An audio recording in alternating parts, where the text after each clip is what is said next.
ولید اقبال صاحب، سر پہلا تو موضوع یہی ہے کہ خان صاحب ناراض اپنی پارٹی سے دکھائی دیتے ہیں کہ گراؤنڈ پر کوئی مومنٹم ہی نہیں ہے، خیبر پختونخوا میں نہیں ہے، پنجاب میں نہیں ہے۔ وہ کہہ رہے ہیں کہ کوئی مومنٹم تحریک کا بنتا ہوا دکھائی نہیں دے رہا۔ آپ کے خیال میں عمران خان صاحب کی اسیسمنٹ صحیح ہے یا غلط؟ دیکھیں جی، پہلی بات تو یہ ہے، اور میرے نزدیک آپ کی طرف سے جو سوال آنا جو ہے مناسب میں سمجھتا ہوں وہ یہ ہے کہ کیا عمران خان صاحب کو جو قانون، جو جیل مینول، جو قانون اور جو آئین کے اندر کسی بھی شہری کے حقوق ہوتے ہیں، اگر ان کی فراہمی ہی نہیں جو ہے پہنچ رہی، اگر آپ کے اخبارات یہ ابھی جو فیصلے حالیہ ہوئے ہیں اینٹی ٹیررزم کورٹ کے کہ یہ اور سرخیاں ایسے آ رہی ہیں کہ انصاف ہے یا تماشا، جسٹس یا سپیکٹیکل، یہ سوال جب اٹھ رہے ہیں، جب آج آپ نے توشہ خانہ والے کیس کی بات کی، توشہ خانہ 2، اس کا جیل ٹرائل جو ہے وہ شروع ہو رہا ہے، اور یہ ایک ایسا انوکھا جیل ٹرائل ہے۔ آپ نے تو یہ بیان کیا کہ جی فیملی کو جانے، وہاں وکلاء ان کے نہیں جا سکے، ان کو سرکاری وکیل دیا جا رہا ہے یا کیا، ان کے وکلاء تک جب یہاں موجود نہیں ہے، تو جب اس طرح کی کیفیت ہے، جب ان تک رسائی ہی موجود نہیں ہے، تو پھر جس طرح سے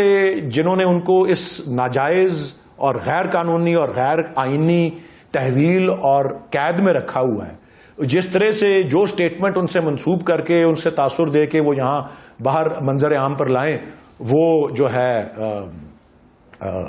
اس کو ہم جو ہے حقیقت مان لیں یا اس کو سمجھ لیں کہ جی وہی ان کی اسیسمنٹ ہے، وہ صحیح ہو یا غلط ہو، تو بات تو اصل شروع یہاں سے ہونی چاہیے۔ اور اصل سارا جو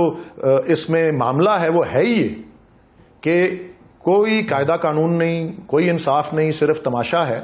اور اب تو عدلیہ کا وقار اور اس کی حیثیت یہاں تک گر گئی ہوئی ہے، مطلب وہ 26ویں ترمیم کے بعد اعلیٰ ترین عدالتیں بھی ایک سرکاری محکمے کی طرح جو ہیں اس لیول پر اگر آ گئی ہوئی ہیں، اور اگر ججز کو، ہائی کورٹس کے ججز کو آئی جیز اور ڈسٹرکٹ کمشنرز اور ڈپٹی کمشنرز کی طرح ٹرانسفر کرنے کی جو ہے ریاست کے پاس اختیار جو ہے وہ مختص جو ہے اگر کر دیا گیا ہے،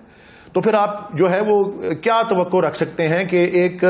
ہائی کورٹ کا ایک فیصلہ، ایک حکم، دوسرا حکم، تیسرا حکم، چوتھا حکم کہ جی ایک قیدی کو اس کے حقوق دیے جائیں، اس کے اوپر کوئی جو ہے اس کی فرما برداری نہیں ہو رہی،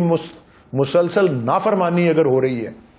تو پھر کیا ہماری ریاست کا جو ہے، ہمارے آئین کا، ہمارے ملک میں قانون کی حکمرانی اور آئین کی بالادستی کا رہ کیا جاتا ہے؟ یہ اصل سوال جو ہے یہ ہونا چاہیے۔ اور یس، ایسے حالات کے اندر، پاکستان کے اندر اور پاکستان کے باہر، ان کی پارٹی اور ان کی فیملی کو جو کچھ اقدام لیے جا سکتے ہیں اس کے حوالے سے قانون اور آئین کے دائرے کے اندر رہتے ہوئے، ہم کوئی ایسی پارٹی نہیں ہے جس کی تاریخ کے اندر بھتہ خوری ہے، ایسی پارٹی نہیں ہے جس کے تاریخ میں بوری بند لاشیں ہیں۔ قانون اور آئین کے مطابق جو ہے ہماری تحریک اور ہمارے جدوجہد جو ہے وہ جاری رہے گی، یہاں تک کہ یہاں پہ سیاہ دن دیکھنے کو آئے ہیں کہ جو 26 نومبر کو سنائپرز نے عمارتوں کے اوپر بیٹھ کے گولیاں ڈائریکٹ چلائیں مظاہرین کے اوپر، یہ جہاں پہ بیک گراؤنڈ کے اندر ہو، تو آپ کیا توقع کر سکتے ہیں کہ کیا رد عمل ہو لوگوں کا، اور کیا آگے سے جو ہے پارٹی لیڈرشپ جو ہے سمجھ سکے ان کے بارے میں، جن تک رسائی کو تقریباً زیرو کیا ہوا ہے۔ میرا یہ سوال ہے آپ کے سوال کے جواب میں۔ بالکل صحیح ہے، رسائی تک زیرو کیا ہوا ہے، اور پاکستان تحریک انصاف کے لوگ اعتراضات اٹھا رہے ہیں جو فیصلے آئے ہیں، اور وہ کہہ رہے ہیں خاص طور پر جو اعتراضات ہیں وہ گواہوں پر ہیں۔ لیکن اس میں جو اب جیسے 42 صفحات پر مشتمل لاہور سے جو فیصلہ آیا تھا انسداد دہشت گردی عدالت کا، کوٹ لکھپت جیل میں جس کی سماعت ہوئی ہے، اس پر جو گواہان سے متعلق اس فیصلے میں لکھا گیا ہے، اس کے 2-3 نکات میں رکھ کے پھر حافظ صاحب کی طرف آتا ہوں اور پھر چانڈیو صاحب کی طرف بھی۔ اس میں فیصلہ جو ہے اس کا پیراگراف نمبر 13 یہ کہتا ہے کہ یہ کھلا راز ہے کہ 9 مئی کے واقعات پورے ملک میں ہوئے جن میں شرپسندوں کا طریقہ کار فوجی تنصیبات اور قانون نافذ کرنے والی ایجنسیوں کو نشانہ بنانا تھا۔ پھر اس میں یہ کہا گیا ہے کہ پروسیکیوشن کے ان گواہان پر جرح کے دوران ان کی شہادت ناقابل تردید رہی ہے، یعنی جن لوگوں نے شہادت دی، جن گواہوں پر پاکستان تحریک انصاف اعتراض کر رہی ہے، ان گواہوں پر جو جرح ہوئی ہے وہ ناقابل تردید اس پر رہی ہے۔ پھر وہ کہتے ہیں اس پیراگراف نمبر 14 میں کہ اچھی طرح سے ثابت ہو چکا ہے کہ حسام افضل ایس آئی جو تھے سب انسپیکٹر اور خالد ہیڈ کانسٹیبل، انہوں نے اجلاسوں میں ہونے والی سازش کو خود سنا ہے، اس پر یہ ثابت ہو چکا ہے، جج صاحب اس پر کنونسڈ ہیں۔ لیکن سب سے زیادہ جو اعتراض ہے پاکستان تحریک انصاف کا وہ ان گواہان پر ہے، اب تک جو ان فیصلوں کے آنے کے بعد ہوا ہے۔ آپ کے خیال میں حافظ صاحب پی ٹی آئی کا ان گواہان پر اعتراض درست اور جائز ہے، یا یہ فیصلے میں جج صاحب کی جو آبزرویشن اور فیصلہ ہے، انفیکٹ ججمنٹ ہے، وہ جائز ہے کہ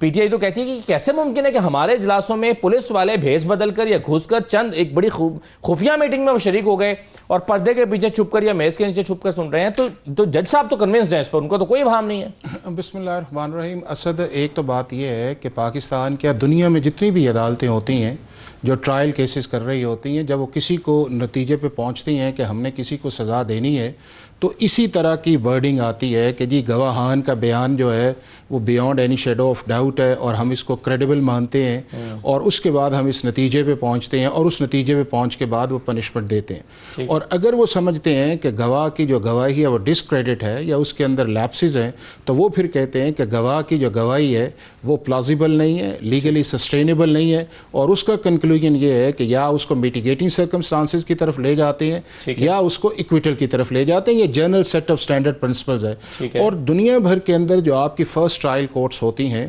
وہ حتمی نہیں ہوتی، ان کے خلاف آپ ہائی کورٹس بھی جاتے ہیں، سپریم کورٹ کے اندر بھی جاتے ہیں، اور جو ان چیزوں کے اندر پروسیکیوشن ساری چیزوں ہے وہ دیکھتی ہے کہ جس کے اندر لیپسز ہیں، یعنی کہ ڈیفنس دیکھتی ہے، وہ اس کو ہائی کورٹ کے اندر ایز اے اپیل کے اندر لے کے جاتے ہیں۔ اور دوسرا اور اگر ڈیفنس کا موقف مانا جاتا ہے تو پروسیکیوشن جو ہے وہ چلی جاتی ہے کہ ہماری ایویڈنس ٹھیک تھی، عدالت نے اس کو کنسیڈر نہیں کیا۔ اب لیکن جس کانٹیکسٹ میں بات آئی ہے نا وہ یہ ہے